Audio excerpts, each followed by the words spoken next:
नमस्कार मेरे प्यारे बच्चों, कैसे हैं आप सब। मैं आशा करता हूँ कि आप सब बढ़िया से होंगे, स्वस्थ होंगे, मस्त होंगे और आपकी पढ़ाई भी बढ़िया से चल रही होगी। तो आज के इस वीडियो में हम लेके आए हैं जो आपकी कक्षा 10वीं रसायन विज्ञान, जिसकी क्लास आपकी निरंतर चल रही है, उसमें आज जो अध्याय 3 है उसका आज पार्ट 2 दूसरा लेक्चर रहेगा आज के इस वीडियो में, जिसमें हमने आपको पहले वीडियो में धातु और धातु के भौतिक गुण, रासायनिक गुण, उसमें कुछ शेष रह गए थे जो रासायनिक गुण, उन सभी का आज के इस वीडियो में अध्ययन करेंगे। इसके बाद में धातुओं के उपयोग और उपयोग के साथ साथ आज के इस टॉपिक में हम अधातु भी आपको पढ़ाएंगे। तो देखिए, आज के वीडियो की शुरुआत एक मोटिवेशनल कोट के साथ करते हैं।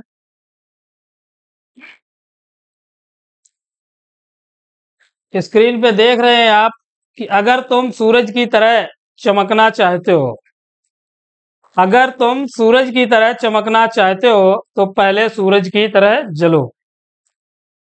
अगर हमें सूरज की तरह चमकना है तो सूरज की तरह हमें जलना भी होगा। तो इसलिए देखते हैं आप कि एक निश्चित टाइम बाद सूर्योदय होता है और एक अपने निश्चित समय बाद ही सूर्यास्त होता है।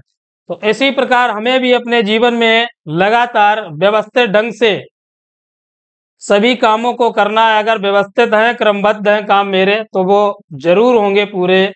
तो इसी प्रकार जो आप हाई स्कूल की पढ़ाई अपनी बोर्ड एग्जाम 2025 की कर रहे हैं, तो लगातार लगे रहिए क्रमबद्धता के साथ। अगर क्रमबद्धता नहीं है तो उस पढ़ाई का कोई महत्व नहीं है। तो जो कोर्स है, हमने बताया आपको कि हमें लगातार निरंतर लगा रहना चाहिए, एक ना एक दिन फल जरूर मिलेगा। तो चलिए देखते हैं टॉपिक पे अपने।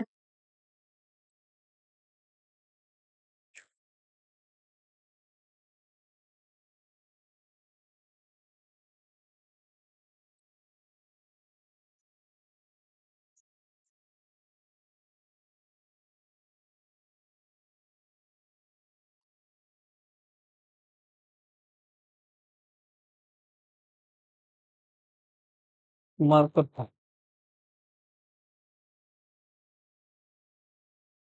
देख रहे हैं बोर्ड पे कि धातुओं की क्लोरीन से अपक्रिया।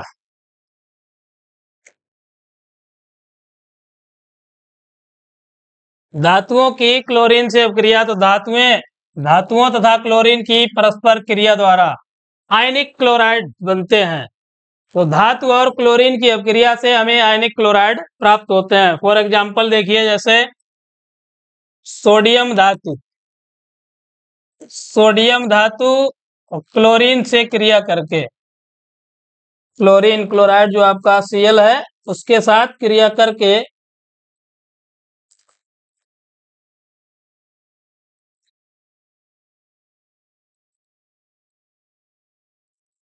Na+Cl बराबर बनेगा आपका NaCl, NaCl2 होगा क्लोरीन। तो देखिए, सोडियम धातु क्लोरीन से अपक्रिया करके सोडियम क्लोराइड देता है।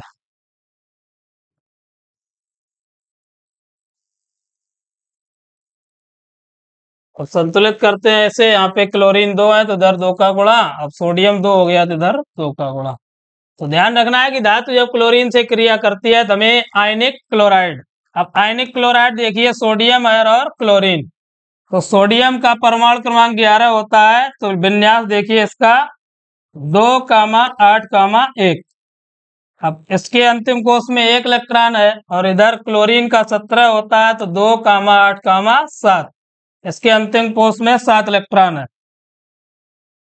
अब सोडियम धातु जो है, इसके पास जो 1 इलेक्ट्रॉन है वो त्याग कर एक धनायन बनाएगी और क्लोराइड आयन 1 इलेक्ट्रॉन ग्रहण कर क्या बनाएगा, ऋणायन, Na+ और Cl नेगेटिव। तो आयनिक प्रोडक्ट आपको मिलता है NaCl। चलिए नेक्स्ट देखते हैं।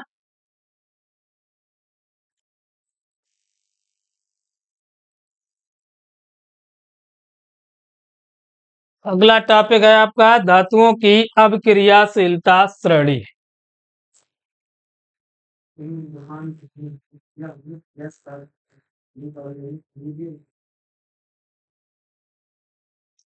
अब धातुओं की अभिक्रियाशीलता श्रेणी बढ़िया टॉपिक है, अच्छा मजेदार टॉपिक है, पूछा जाता है एग्जाम में। तो देखिए क्या लिखा है, धातुओं के अधिकांश रासायनिक गुण उनकी विद्युत धनात्मक प्रकृति के कारण होते हैं।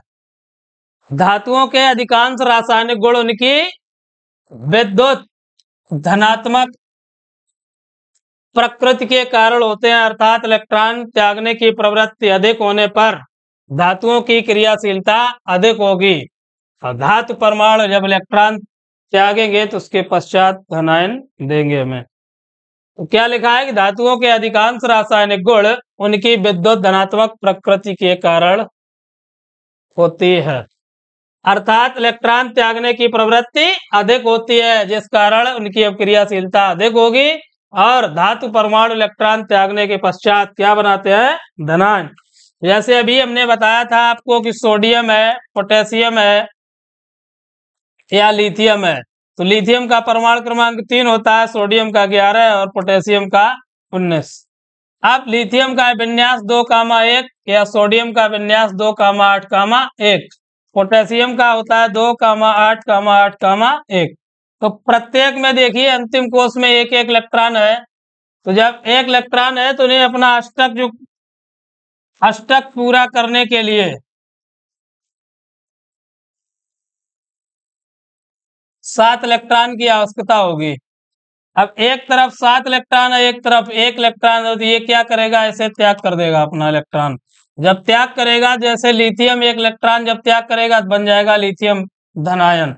इसी प्रकार आपका सोडियम है, सोडियम का ये भी 1 इलेक्ट्रॉन त्याग करेगा तो ये भी बना देगा सोडियम धनायन। या पोटेशियम है, पोटेशियम भी 1 इलेक्ट्रॉन त्याग करके बना देगा पोटेशियम धनायन।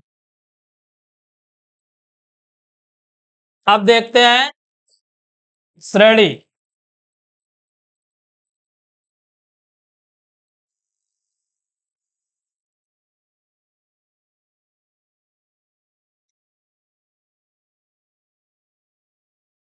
तो पहले हम श्रेणी का ही निर्माण कर देते हैं इस पे।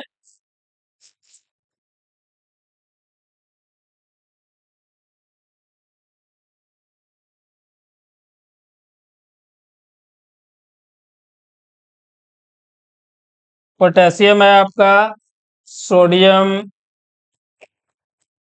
कैल्शियम, इसके बाद में आपका magnesium, aluminium, sodium, calcium, magnesium, aluminium, zinc, ferrous और आपका टिन, ऐसा। इसके बाद में नीचे छोटी sodium, potassium, sodium, calcium, magnesium, aluminium, aluminium के बाद हमारा है जिंक, जिंक के बाद है फेरस, फेरस के बाद आपका टिन, और टिन के बाद है आपका हाइड्रोजन, हाइड्रोजन से नीचे है कापर, कापर से नीचे है मरकरी, और मरकरी से नीचे है आपका सिल्वर, और इसके बाद में है सोना, एयू। तो पहले है potassium, sodium, calcium, magnesium,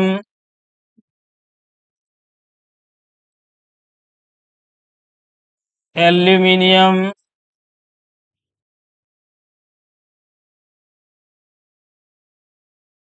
zinc, ferrous, tin, hydrogen, और नीचे आपका कापर, पारा या मरकरी जिसे कहते हैं। उसके बाद में आपका सिल्वर और सोना। ये है आपकी सक्रियता श्रेणी। Potassium, sodium, calcium, magnesium, aluminium, zinc, ferrous, tin, hydrogen, copper, mercury, silver और सोना। अब इनकी अब क्रियाशीलता देखिए। ये जितनी भी हाइड्रोजन से ऊपर स्थित हैं, ये सभी हाइड्रोजन की अपेक्षा कैसी हैं? अधिक क्रियाशील।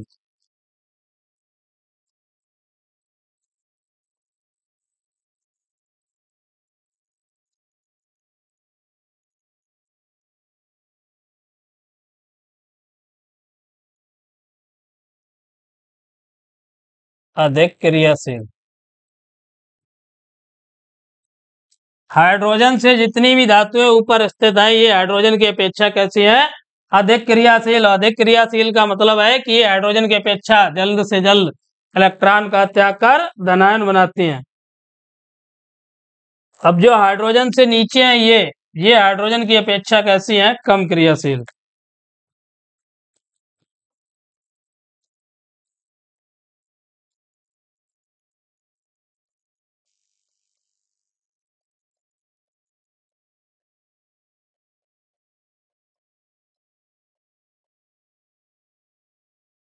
ये हाइड्रोजन की अपेक्षा कम क्रियाशील है।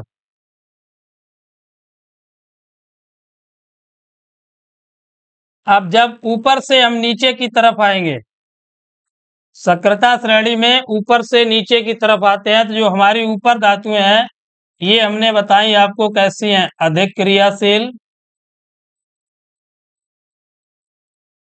और जो नीचे स्थित हैं, ये कैसी हैं? कम क्रियाशील।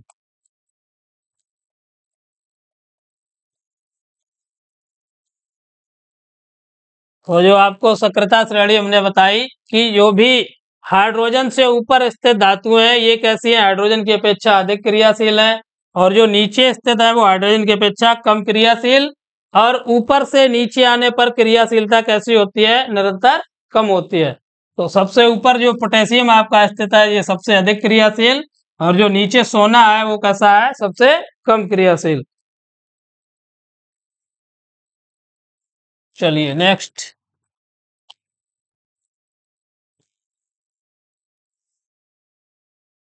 अधातु।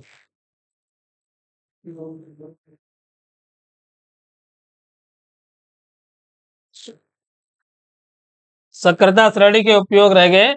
चलिए लिखे देते हैं यहाँ पे।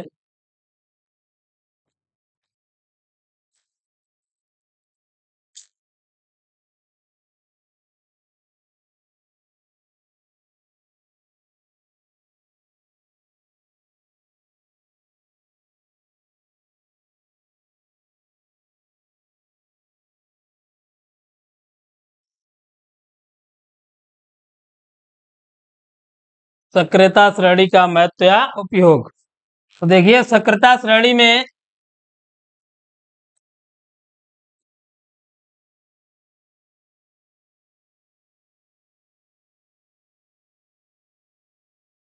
जो धातुएं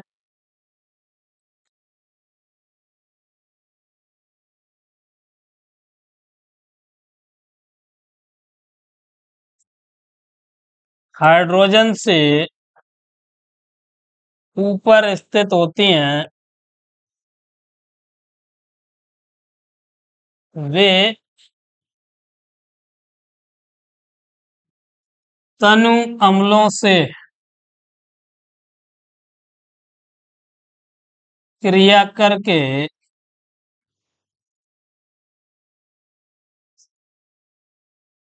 तनु अम्लों से क्रिया करके हाइड्रोजन को विस्थापित कर सकते हैं।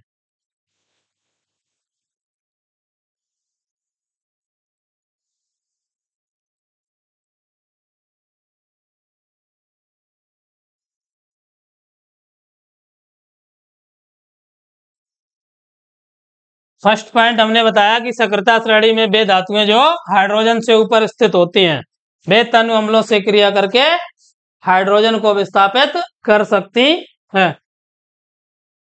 एग्जाम्पल बताओ, जैसे आपका हाइड्रोक्लोरिक अम्ल या सल्फ्यूरिक अम्ल आदि।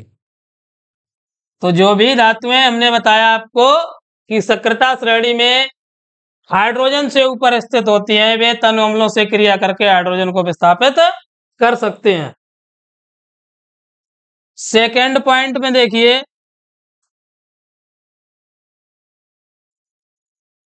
सक्रियता श्रेणी में जो धातुएं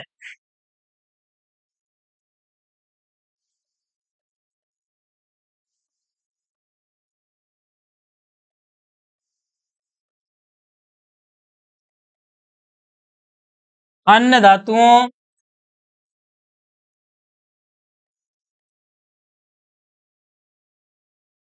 सक्रियता श्रेणी में जो धातुएं अन्य धातुओं से ऊपर स्थित होती हैं, सक्रियता श्रेणी में जो धातुएं अन्य धातुओं से ऊपर स्थित होती हैं,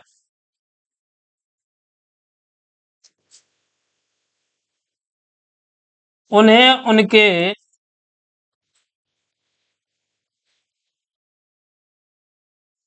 लवण विलयन से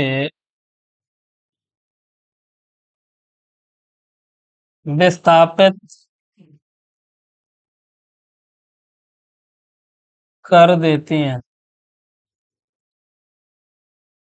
कि सक्रियता श्रेणी में जो धातुएं अन्य धातुओं से ऊपर स्थित होती हैं, उन्हें उनके लवण विलयन से विस्थापित कर देती हैं। क्योंकि रीजन इसका हमें पता है, बताया भी आपको, ऊपर स्थित धातुएं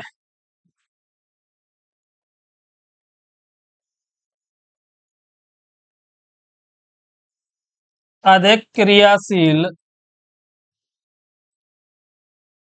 होती हैं। कि जो भी धातुएं ऊपर स्थित होती हैं सक्रियता श्रेणी में, वो कैसी होती हैं? अधिक क्रियाशील होती हैं। चलिए नेक्स्ट, अधातु। तो हमने अभी पिछले वीडियो में आपको धातु की परिभाषा बताई थी कि वे तत्व जो ऊष्मा तथा विद्युत का चालन करते हैं क्या कहलाते हैं? धातु।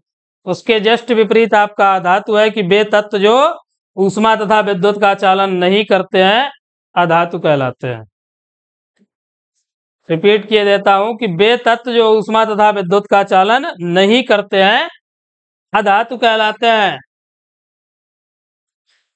अथवा अधातु वे तत्व हैं जो इलेक्ट्रॉन ग्रहण करके ऋणायन बनाने की प्रवृत्ति रखते हैं। जैसे हमने धातुओं में आपको बताया था कि धातु वे तत्व होते हैं जो इलेक्ट्रॉन त्याग कर धनायन बनाने की प्रवृत्ति रखते हैं। उसके विपरीत है आपका अधातु कि वे तत्व जो इलेक्ट्रॉन ग्रहण कर ऋणायन बनाने की प्रवृत्ति रखते हैं, अधातु कहलाते हैं।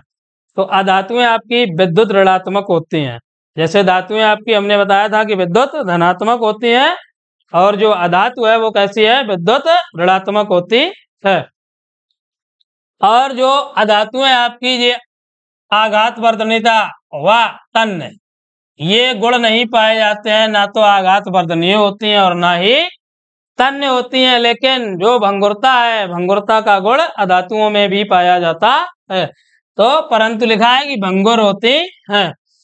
एग्जाम्पल बताओ, जो आपका कार्बन है, नाइट्रोजन, सल्फर आदि, इनके अतिरिक्त जो आपका कार्बन का अपर रूप, जो आपने 6, 7, 8 में भी पढ़ा होगा कि कार्बन का अपर रूप जो है हीरा तथा ग्रेफाइट भी कैसा है? अधातु ही है। तो हीरा और ग्रेफाइट भी क्या है? अधातुएं हैं। अब अधातुओं के भौतिक गुण, तो अधातुओं के प्रमुख भौतिक गुण देखिए। नंबर 1, धात्विक चमक। तो सामान्यतः धातुओं में कोई विशेष चमक नहीं होती है। इनकी सतह कैसी होती है? मलिन, मलिन, गंदी। तो अधातुओं में कोई धात्विक चमक नहीं होती है, अर्थात ये कैसी होती है? मलिन। एग्जाम्पल में देखिए आपका सल्फर, कामा, फास्फोरस आदि। सल्फर है, फास्फोरस है आदि। इन दोनों धातु अधातुओं में कोई चमक नहीं पाई जाती है, किसी प्रकार की कोई चमक नहीं पाई जाती है।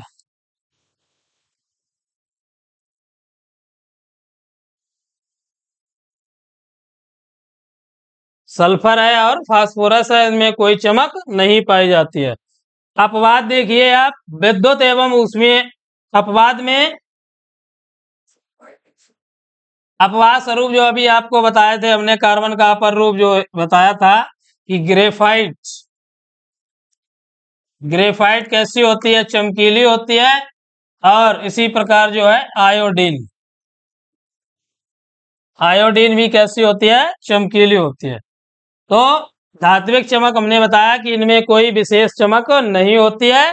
इनकी सतह कैसी होती है, मलिन या गंदी। तो सतह मलिन होती है। एग्जाम्पल में हमने बता रखा है कि आपको सल्फर है आपका और फास्फोरस है।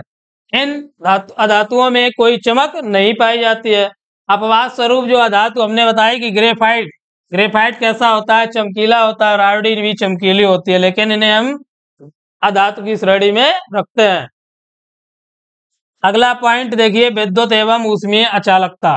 तो विद्युत एवं ऊष्मीय अचालकता, तो अधातुएं हमने बताया ऊपर ही आपको कि विद्युत तथा ऊष्मा की सुचालकता प्रदर्शित नहीं करती, क्योंकि वजह इनमें क्या है कि जो फ्री इलेक्ट्रॉन होते हैं वो नहीं पाए जाते हैं। तो अधातुओं में मुक्त इलेक्ट्रॉन नहीं पाए जाते हैं, इसलिए ये विद्युत तथा ऊष्मीय सुचालकता प्रदर्शित नहीं करते।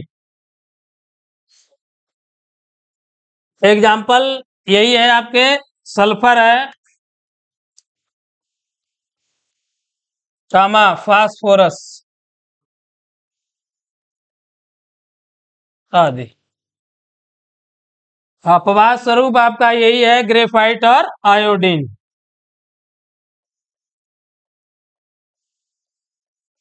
ग्रेफाइट और आयोडीन, ग्रेफाइट में विद्युत का प्रवाह हो जाता है, तो ये क्या है आपका अपवाद। चलिए नेक्स्ट पॉइंट देखते हैं।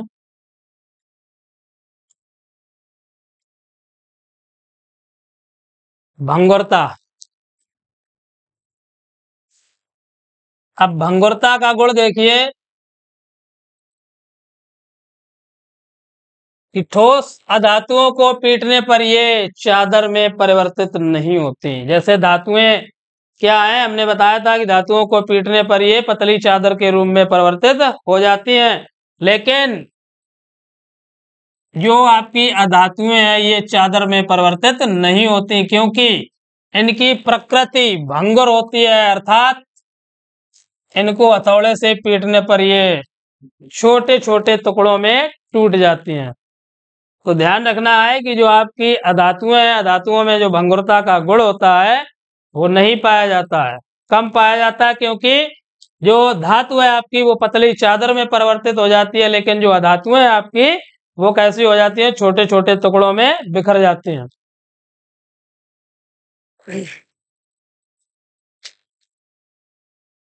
अब एग्जाम्पल में भाई आपकी जो अभी आपको बताया मैंने, सल्फर है और फास्फोरस, सल्फर कामा फास्फोरस आदि। नेक्स्ट है अतन्यता। धातुएं कैसी होती थी, तन्य, लेकिन यहाँ धातु कैसी है आपकी, अतन्यता। तो अधातुओं को खींचकर तारों में परिवर्तित नहीं किया जा सकता, अर्थात इनमें तन्यता का अभाव होता है। इनकी प्रकृति भंगुर प्रकृति के कारण ये खींचने पर टूट जाती हैं। तो जो धातुएं हमने बताया था कि 1 ग्राम सोने से आप 2 किलोमीटर लंबा तार खींच सकते हैं, लेकिन जो अधातुएं हैं इन्हें हम खींच नहीं सकते और ना ही तार में परिवर्तित कर सकते हैं, अर्थात इनमें तन्यता का अभाव होता है और इनकी भंगुर प्रकृति के कारण ये खींचने पर टूट जाते हैं। अगला है पॉइंट आपका कठोरता। तो अधिकांश ठोस धातुएं जैसे सल्फर है, फास्फोरस है, सल्फर और फास्फोरस आपकी कैसी होती हैं, मृदु नहीं होती हैं। जो सल्फर धातु और फास्फोरस धातु है वे कैसी होती हैं, मृदु, जबकि कुछ कठोर होती हैं। अपवाद में देखिए कार्बन का अपर रूप हीरा, कार्बन का जो अपर रूप है आपका हीरा, ये सर्वाधिक कठोर पदार्थ है। तो कठोरता में हमने बताया कि अधिकांश ठोस धातुएं जैसे सल्फर है और आपका फास्फोरस, ये कैसी होती हैं, मृदु, जबकि कुछ धातुएं कठोर होती हैं। अपवाद है आपका, देखिए अपवाद स्वरूप कार्बन का जो अपर रूप हीरा होता है, ये सर्वाधिक कठोर पदार्थ होता है, जबकि हमने बताया आपको कि जो सल्फर है आपका और फास्फोरस, ये कैसी है, मृदु है। चलिए नेक्स्ट,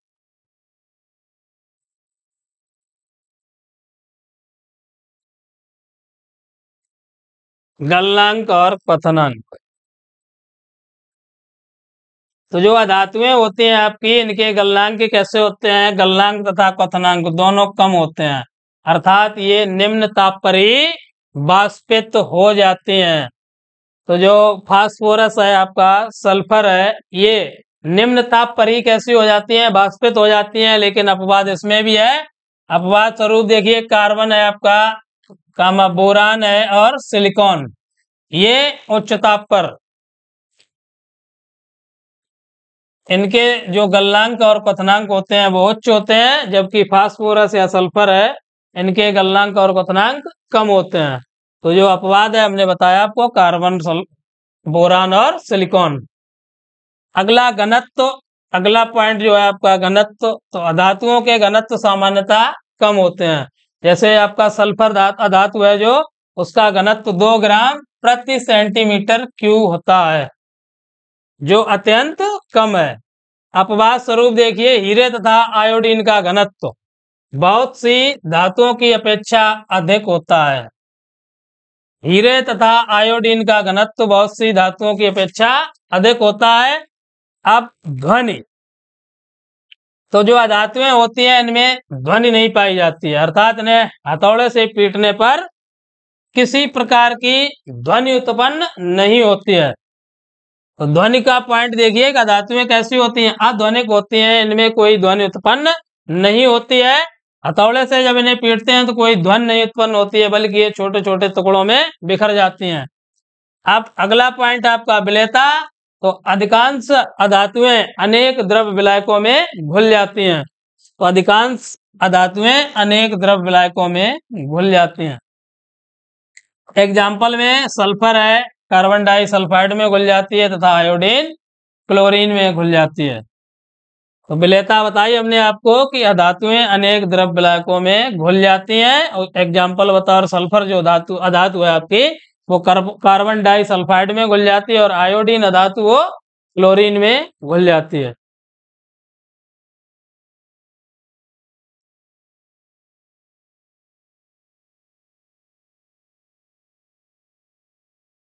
अधातुओं के रासायनिक गुण।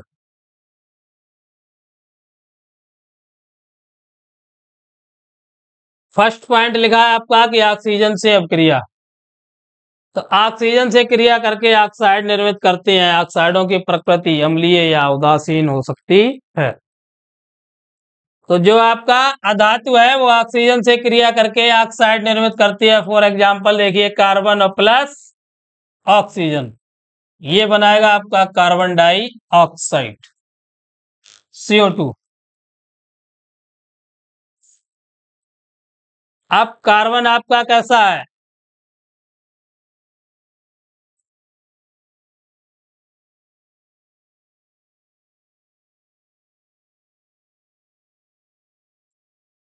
कार्बन जो है आपका वो ठोस, सॉलिड, और ऑक्सीजन क्या है, गैस। हमें प्राप्त क्या हुआ, कार्बन डाई ऑक्साइड गैस। तो अधातुएं जो है आपकी ऑक्सीजन से क्रिया करके ऑक्साइड का निर्माण करती हैं, और इनकी प्रकृति कैसी होती है, अम्लीय या उदासीन। अगला पॉइंट है धातुओं की जल से अपक्रिया। तो अधातुएं जल से क्रिया नहीं दर्शाती हैं। अधातुएं जो हैं जल के साथ सामान्यतः अपक्रिया नहीं दर्शाती हैं। नेक्स्ट है आपका अधातुओं की अम्लों के साथ अपक्रिया। तो तन अम्लों से क्रिया तो प्रदर्शित नहीं करती हैं। इनकी अपक्रिया केवल तभी संभव है जब अपक्रिया में निर्मित प्रोटॉनों की इलेक्ट्रॉनों से पूर्ति हो जाए, अन्यथा की स्थिति में यह अपक्रिया भी संभव नहीं होती है। अब जैसे देखिए H2SO4 अम्ल है आपका H2SO4। अब H2SO4 का वियोजन होता है twice H plus plus SO4 two negative. जो आपका हाइड्रोजन देखिए H प्लस आयन में और सल्फेट आयन। अब H2SO4 यहाँ पे क्या है, एक प्लस और इधर SO4 कैसा है, टू नेगेटिव। अब देखिए ट्वाइस H।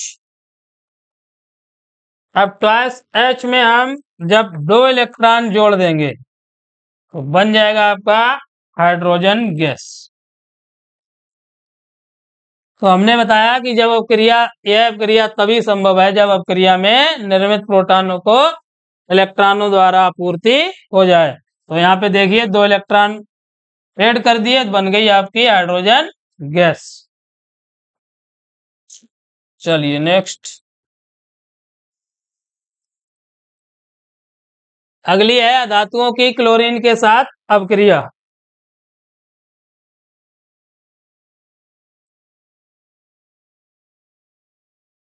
तो अधातुएं क्लोरीन के साथ क्रिया करके क्लोराइड निर्मित करती हैं। जो अधातुएं आपकी वो क्लोरीन के साथ क्रिया करके क्लोराइड निर्मित करती हैं।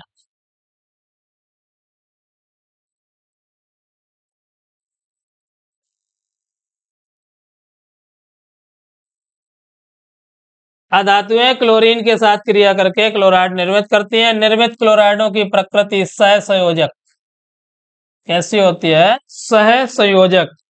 अब जैसे लेते हैं आपका फास्फोरस प्लस क्लोरीन, तो फास्फोरस प्लस क्लोरीन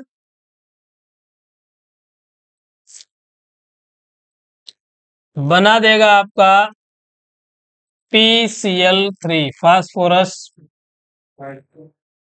ट्राइक्लोराइड। अब पहले तो इसे बैलेंस करना पड़ेगा, तो इधर 4 का गुणा करते हैं क्योंकि फास्फोरस हमारे पास कितने P4 है, तो इधर 4 तिया 12, इधर 6 का। तो फास्फोरस और क्लोरीन की क्रिया से हमें फास्फोरस ट्राइक्लोराइड प्राप्त हुआ।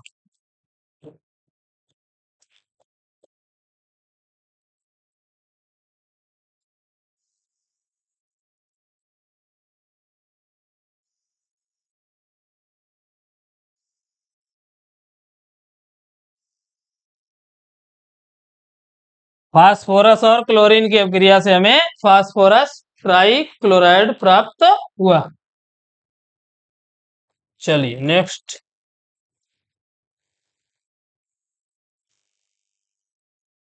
तो आज के वीडियो में बस इतना ही। मिलते हैं अगले वीडियो में।